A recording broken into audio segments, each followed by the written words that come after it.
Hello viewers, welcome to வாலி விருந்து. இன்னைக்கு நம்ம சக்கரவள்ளி கிழங்கு வச்சு ஸ்வீட் பொட்டேட்டோ கீர் எப்படி பண்ணுறதுன்னு பார்க்க போகிறோம். அதுக்கு நான் 3 சக்கரவள்ளி கிழங்கு எடுத்திருக்கேன். இப்போ நம்ம இது மேலே இருக்கிற தோல் எல்லாம் எடுத்துட்டு நல்லா துருவி எடுத்துக்கலாம். இப்போ ஒரு கடாயில் 1 டீஸ்பூன் நெய் சேர்த்திக்கலாம். இப்போ அதில் ஒரு 10 பாதாம் 10 முந்திரியை இந்த மாதிரி பொடியாக கட் பண்ணி அதை சேர்த்துக்கலாம்.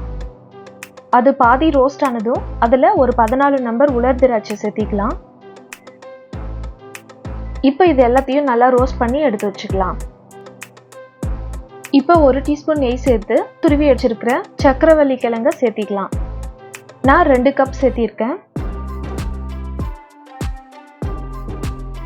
இப்போ நெய்யிலே அதை நல்லா வதக்கலாம்.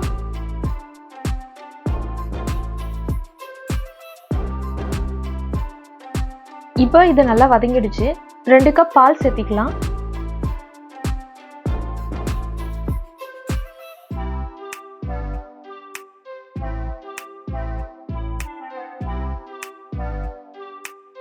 இப்போ பாருங்க, கிழங்கு நல்லா வெந்துடுச்சு. இந்த இடத்துல நம்ம வெல்லம் இல்லைன்னா சர்க்கரை சேர்த்திக்கலாம்.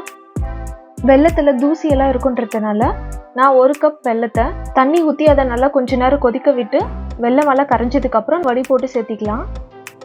வெல்லம் சேர்த்துனதுக்கப்புறம் ரொம்ப நேரம் கொதிக்க விடக்கூடாது, பால் திரிஞ்சு வந்துடும். அதனால சும்மா 1 நிமிஷம் மட்டும் குக் பண்ணி நம்ம எடுத்துக்க போகிறோம். ஒரு 1/4 டீஸ்பூன் ஏலக்காய் தூள் சேர்த்திக்கலாம். கடைசியாக நம்ம வறுத்து எடுத்து வச்சிருக்க பாதாம் முந்திரி திராட்சையை அதில் சேர்த்து இறக்கிடலாம். அவ்வளோதான். இப்போ நம்மளோட டேஸ்டியான ஹெல்த்தியான சக்கரவள்ளி கிழங்கு கீர் ரெடி ஆயிடுச்சு. நீங்களும் ட்ரை பண்ணி பாருங்க. தேங்க்யூ.